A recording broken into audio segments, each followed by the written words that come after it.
학생부에 오는 학생들이 대부분 잘못해서 오는 경우가 많잖아요. 선생님하고 좀 안 좋은 일이 있어서 오게 되기도 하고, 아니면 학교 폭력 사항 같은 경우는 친구들끼리 좀 안 좋은 일이 있어서 오기도 하고, 그럴 때 선생님 열린 마음을 가지고 들어줄 때 아이들이 자신의 이야기를 잘 털어놓게 되거든요. 여러분 안녕하십니까, 훈이쌤입니다. 오늘은 문제 학생들하고 상담할 때 지켜야 될 3가지를 확인해 보도록 할 거니까요. 영상 끝까지 시청 부탁드립니다. 구독과 좋아요, 알림 설정까지 지금 부탁드릴게요. 그럼 시작합니다.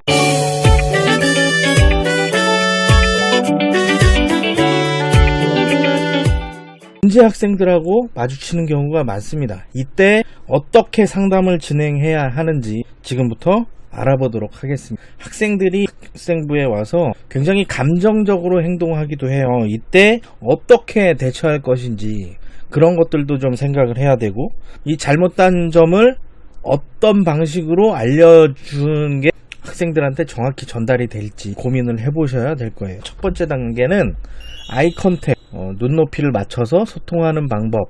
이 방법을 권해드립니다. 눈높이를 맞춰서 소통을 할 때 제스처를 사용을 하는 거예요.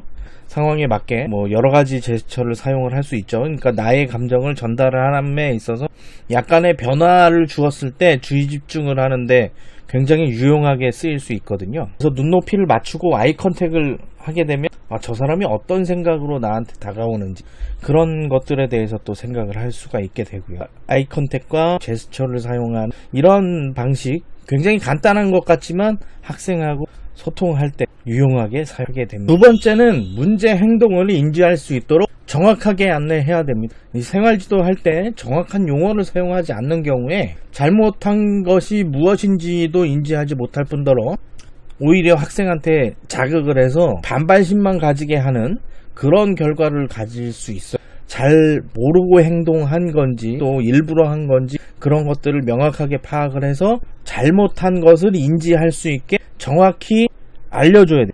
만약에 교실 안에 침을 뱉었다거나 아니면 쓰레기를 버렸을 때 다른 사람한테 피해를 줄 수가 있음을 안내를 하고요.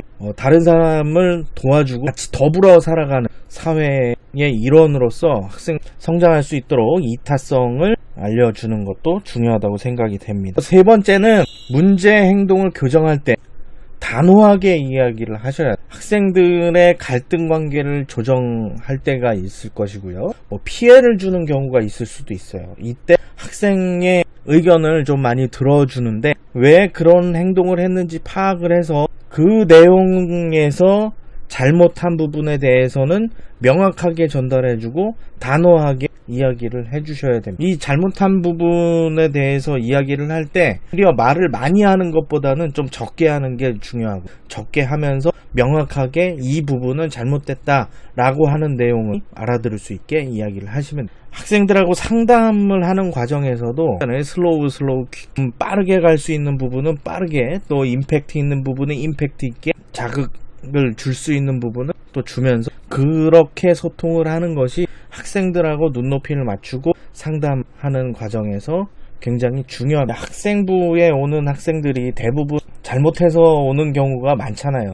선생님하고 좀 안 좋은 일이 있어서 오게 되기도 하고, 아니면 학교 폭력 사항 같은 경우는 친구들끼리 좀 안 좋은 일이 있어서 오기도 하고, 그럴 때 선생님 열린 마음을 가지고 들어줄 때 아이들이 자신의 이야기를 잘 털어놓게 되거든요. 그런 부분들을 잘 이해하셔서 상담을 진행하시면 큰 무리 없이 진행하실 수 있을 겁니다. 지금 거의 매일 작업을 해서 이 상담과 관련된 내용들을 올려드리고 있는데 블로그나 브런치를 통해서 확인하실 수 있겠습니다. 그럼 다음 영상에서 뵐게요. 안녕.